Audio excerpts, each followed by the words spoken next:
Hey everybody, new school comic books. A couple things really quick. I I uploaded a couple of videos really recently. One was a movie review of a movie that I actually saw. Um, I actually shot the video like maybe 6 months ago. No, 10 months ago, and I never uploaded it because it was a movie that really nobody had ever heard of and nobody had ever seen. And I think anybody would care. It's a movie called Space Station 75. But I ended up uploading it because I'm having some computer issues right now.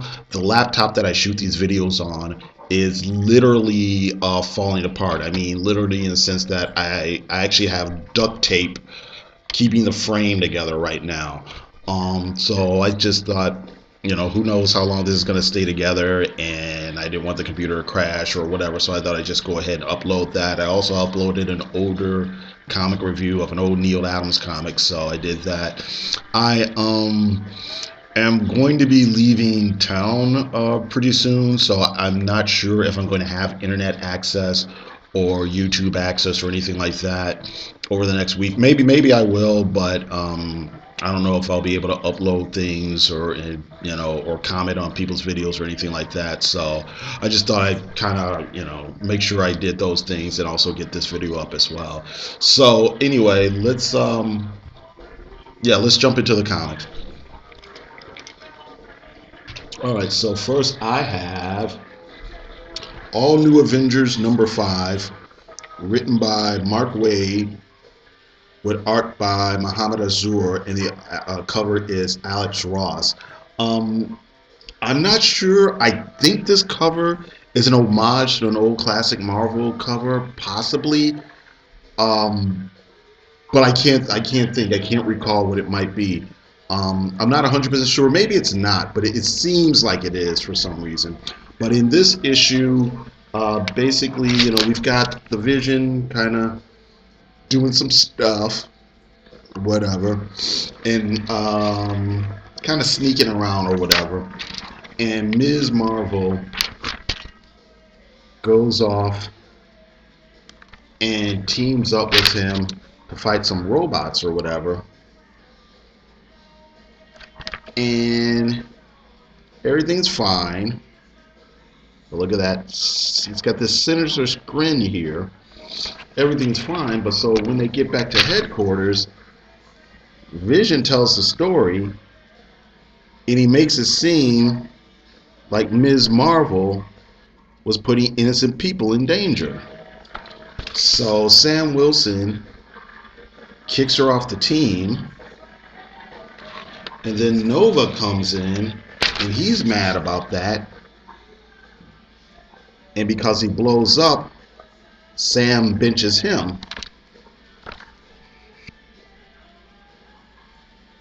Okay? And so then the rest of the Avengers go off to fight Equinox. And there's a little bit more to Equinox than what he seems. And I guess and there's some other shenanigans that are going on. I don't want to give too much away. I really enjoyed this issue. I thought it was a lot of fun. I thought it was solidly written, and I really like Azur's art. I liked it when he was doing New 52 Supergirl, even though I ended up dropping that comic book. And Dynamo 5 is a comic book he did the art for. I think he's probably got first started getting attention for that. Haven't read too many of those, but I'm kind of curious about them. I might go back and find some of the older issues of that. And I know he was doing one of the X-Men titles for a while. But again, another solid issue of all new, all different Avengers. Uh, in a similar vein, we have Ultimates #4 by Al Ewing and art by Kenneth Rocafort. Big Team Cosmic Adventures, basically Blue Marvel, who's Adam Brashear. We have a little flashback here where here he's in Korea with his good buddy, and there's a little flashback to about how they both got their powers from working on some science project, right? But his friend became the anti-man and turned bad.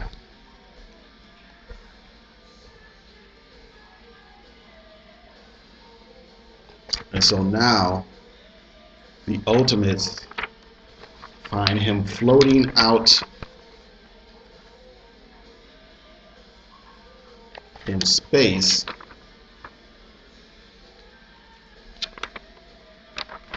They find him floating out in space, and they feel they have to deal with him before he goes bad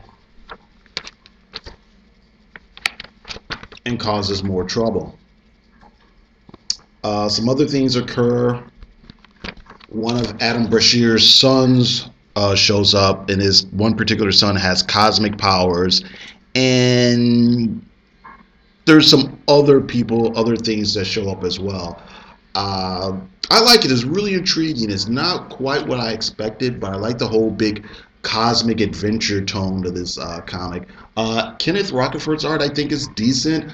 I think it's just a personal taste thing. Where it's not quite um, doesn't suit me 100%, but it is good art. I can see where on a technical level it's well done and stuff. So yeah, I'm really intrigued to see where they go next. It's a very unpredictable comic book at this point. So again, but it does still have that kind of classic feel to it. So I'm on board.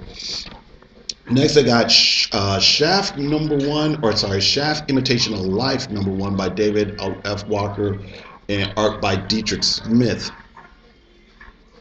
I kind of like this cover, how it looks like an old-fashioned paperback novel. And here you got like the little coffee stain here. But basically, it seems like this particular issue, what starts with a flashback. Well, the whole story is a flashback because it looks like it takes place right after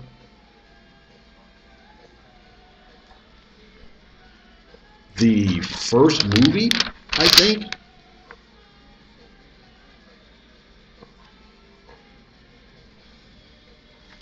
So, and what happens is, so you figure it's 71, 72, whatever, 72. And basically what happens is this couple hires Shaft to find their son, and we learn that their son is gay, which is why nobody else wants to take the case. And Shaft doesn't really promise anything. He's really ambivalent about taking the case himself, but he promises them that that he'll at least look into it. And that's where we're at. It's really interesting in a sense that, well, it's set in the early '70s. You have to remember, I think up until like the '50s. I could be wrong about this. I think homosexuality was still considered a mental disease up until that point, and even though it was taken off the list of mental disorders, there's still a lot of homophobia in America at that time, in the world at that time. So even with the voiceovers and things like that, even though Shaft is being respectful to everybody involved, he's still really ambivalent about the subject, and there's like some slurs and things like that are in the comic and stuff, anti-gay slurs and whatnot. So, and like I said, Shaft's respectful, but he's not too sure how he feels about the whole thing himself. So, now who knows? This is the first chapter of the story, so I'm sure it's going to go 5 or 6 issues. So we'll see how his thought process develops, if it does. But I just thought it was a very interesting issue. I thought it was really well written. You've got kind of a touchy topic that they're taking on, and the art is simple. I guess that's what I want to say. It's simple, but it's not bad. It's not a lot of flash, not a lot of flair, but it is decent. It almost reminds me of maybe a simpler version of Steve Dillon or somebody like that. But like I said, it's the craft is there. That's what I want to say. It's good. It's not bad art. The craft is there. So, what else? Injection I got by Warren Ellis, and the art is by Deacon Shalvey. Um, can't even describe it. Just a weird thing where our guy is trying to investigate. They don't talk too much about the weird stuff about the meat, which is probably people. I actually don't know what's going on. I know what's going on, but I don't know how to describe it. Just basically investigating weird occult supernatural goings-ons, and it looks like he's calling in other members of the, for lack of a better word, injection team, and they're getting on board. It looks like there's a scene here where they here, without giving too much away, where he's looking for evidence of, like I said, occult goings on, and you get this, and you get stuff like this. The ghost had sex with somebody. I don't know. Just weirdness. But that's what you're in for whenever you read a Warren Ellis comic. So somebody else getting involved in the goings-ons here. So yeah. Okay. Also got, haven't read it yet, Doctor Strange, Doctor Mirage #3, and I also got Insects 3. Weirdest comic book alive right now. And I got some freebies. I got DC Essential Graphic Novel Collection. So basically, trades and graphic novels you can order from DC. It's the typical stuff: Dark Knight Returns, Watchmen, Preacher, plus trades of the New 52 titles, and then previews, Marvel previews. I guess the next big event is going to be an Avengers event, Avengers Standoff. I don't know. I don't know how I feel about that. I really don't like a lot of the events that come out these days, but I might check this one out just because it's Nick Spencer. I think Nick Spencer's writing this run, and I'm already buying some of these Avengers comics. So there's some art by Jesus Zayas. Jesus Zayas did some comic that I remember seeing his art in something that I liked at one point, but I can't think right now. What else is interesting? Infinity Entity. I might check this out just because it's Jim Starlin and it's Alan Davis. So I don't know. And other stuff I'm not so sure I care about. Hawkeye 4, I like this cover.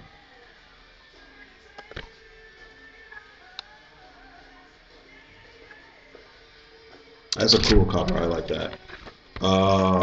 What else? Oh, this is funny. Unbeatable Squirrel Girl. Oh wait, what is this?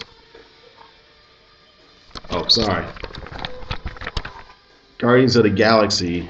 Haven't been reading this. I really don't like Brian Michael Bendis writing teen comics. But I do like Valerio Shitty's art. Shatai. That's got to be the way you say his name. Shatai. This is funny though. This made me laugh. Squirrel Girl, Howard the Duck team up. And here's Craven prancing about. What else is going on? Spider-Man, Inhumans.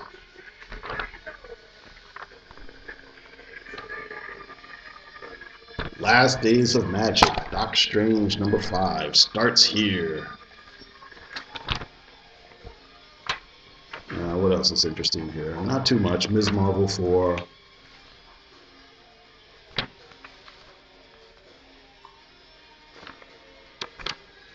Deadpool. All new Wolverine.